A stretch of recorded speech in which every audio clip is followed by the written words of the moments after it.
Kia ora, Poppy here from Aotearoa, bringing an intuitive look at the current mind energies. So today is the day of 7 water, and it's within the night Tricina. It's the midpoint, so it's a reflective phase. No doubt everybody's going to be feeling a bit tired because we are all being called to access our consciousness at this time, and waves of tiredness can come upon us when we really need to reach down into the depths of our consciousness, like the deepest of the waters that are within us, because we are made of water, and we're made of fire, we're made of earth, we're made of air, we're made of all the elements. So what can we do with our consciousness? We can dream, we can imagine, image in, we can love, and we create. We're actually very powerful beings.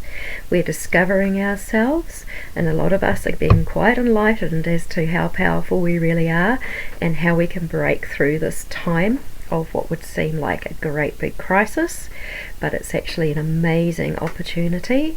It's a divergence of two different ways of being. Whichever way a soul chooses to go, it will go.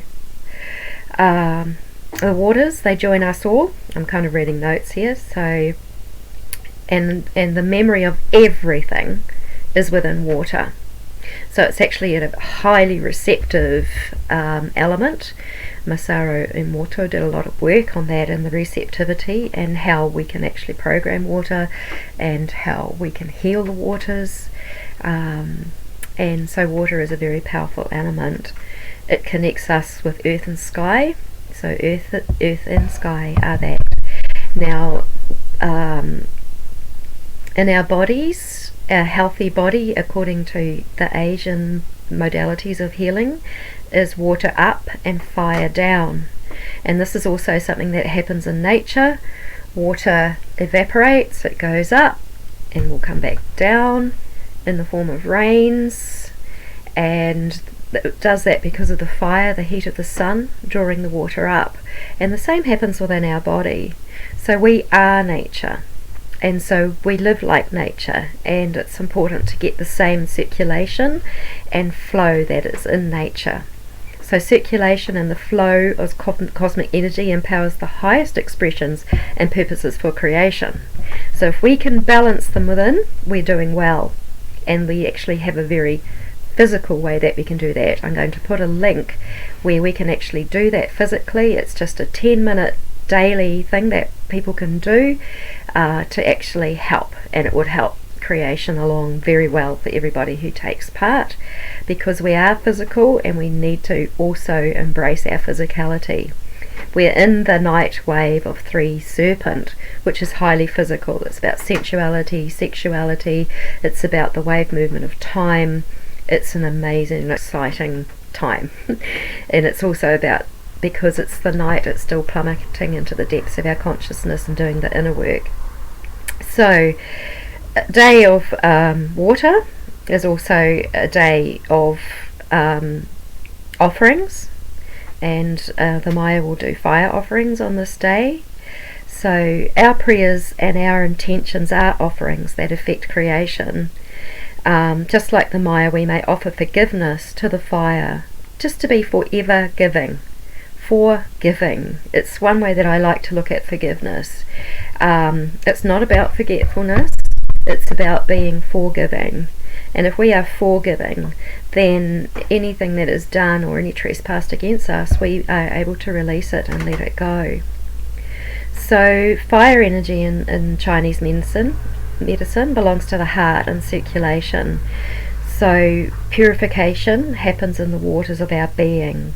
It clears stagnation, and we get into our consciousness by actually tuning up the depths of our consciousness to cleanse ourselves. So there's things that we can do to actually help things come to the surface, and we are all witness of the cleansing of our environments, of Papatuanuku and Mother Earth. We are a part of that. If we clean up ourselves, we're also cleaning up her, because we are one with her. And there was a very famous president from not so long ago who referred to cleaning up the swamp, because that's where we've got together in our shared human experience, that what is left at the bottom of the swamp, not just in ourselves but in the greater outer world, is about cleaning up things. And this also very much about cleaning up the broken sexuality.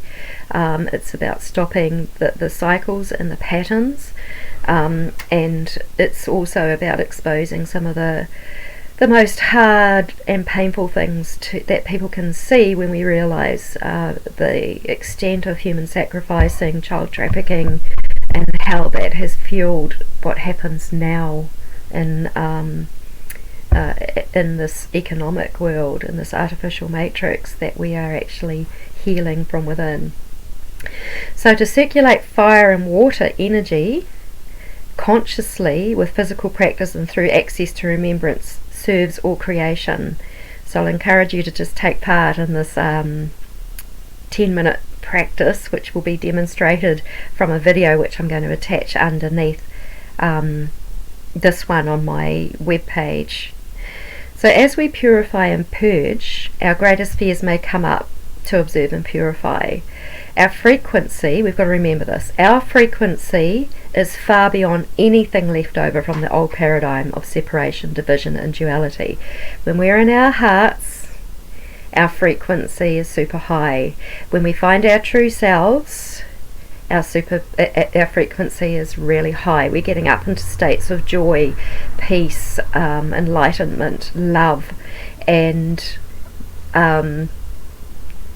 when we are below certain levels, then we will be in the depression and the anxiety. So it's really important that we find ourselves, we find our authentic selves, and that we live and honour that. Our hearts are the unified field where water and fire in the blood is empowered to circulate and flood our being with vitality, with health, with cosmic energy, prana, chi, ki, all of those things. And it takes a holistic approach. So the greatest physical and philosophical way of actively doing this task that I have found is through the ancient practice of Qigong. And this video is a Qigong practice. It's something that everybody can do, and if people have physical issues, it can be easily modified. So anybody can do that. I've had a beautiful 78-year-old woman who's very dear to my heart do some things along these lines, and it actually helped her clear very serious sickness out of her being, and she did incredibly well. So anyway, today it's a great day to reflect on and find solutions in meditation and dream time for self-purification. So let's connect our inner rainbow bridges for the highest purpose of creation. The rainbow, which there's been so many lately, it's been beautiful. The rainbow is the sign of water and fire circulation. It is like the divine connection of Ranginui, who is Father Sky, and Papa Tuanuku, who is Mother Earth, in their connection. Each in completion, uniting in presence and totality. It is divine frequency, divine love and divine light. And we bring heaven to earth in our physicality and through our heart. So our connection with earth and sky is paramount. They are our cosmic sources. They are divine energies. Sound is also a vital frequency.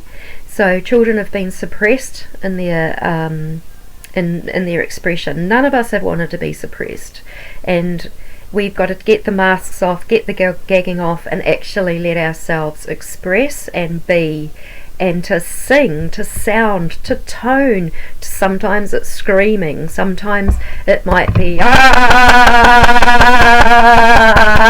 but doing this is actually releasing pent-up emotion. So see how Papa Tuanuku resonates as her frequency rises. You can see it on the Schumann resonance as she calls forth her liberation for her dream for harmony and balance.